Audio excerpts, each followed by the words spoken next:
Hi, Monica. Tony, it's Tony, and looking at your flash assignment here.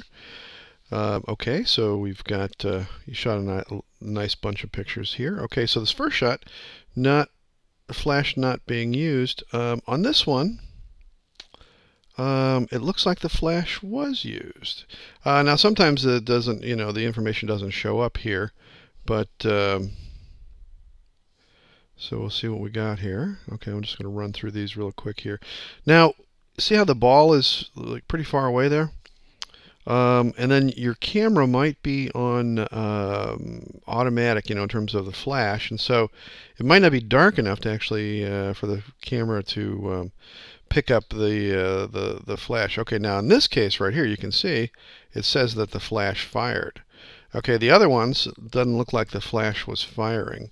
And in this case too, the ball is so far away that it might not have any effect, in terms of exposing the ball.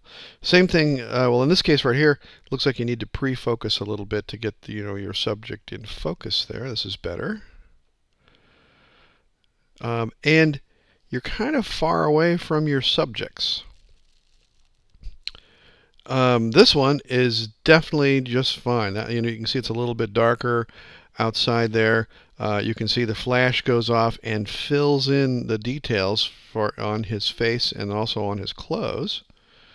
And so this one is the best example of using the flash. Now, the other ones, like in this case right here, I mean, your idea of using the ball up in the air kind of thing, that's fine, but get in closer. You don't have to have the ball, so far away.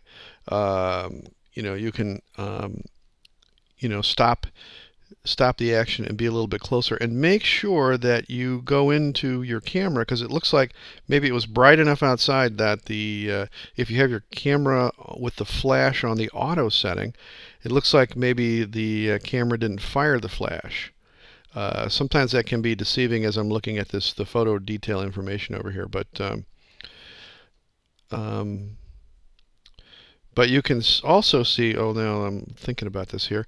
You can also see that this is pretty much in shadow right here. If the flash had actually fired, this person, the detail right here would show up perhaps a little bit better, and then also on the dog here too.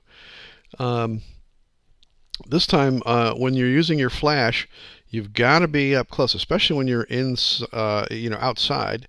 The flash is really effective maybe from about 8 to 10 feet and closer when you're shooting outside. Don't use it when you're trying to light up a whole landscape here. It just is not effective for that.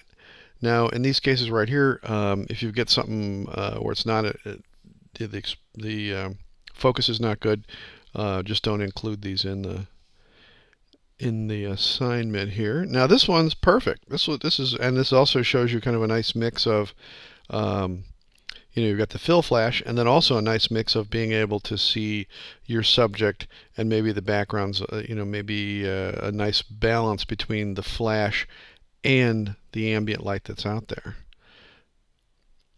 So that was the best one. Now, what I want you to do is go in here and shoot some shots and get in close. If you're going to use the ball as to, in terms of stop the action, the flash wasn't going off and stopping the ball.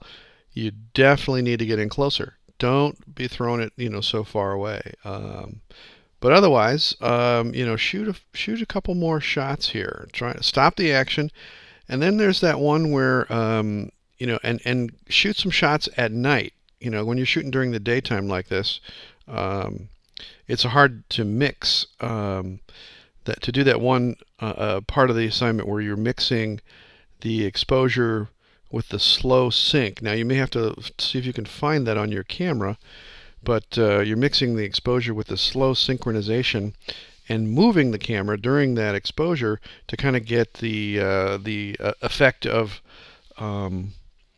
motion mixed with the flash freezing the subject too. So shoot a few more shots here, and then you will do well. But you're definitely on the right track here, especially with this shot right here. That worked out just perfect.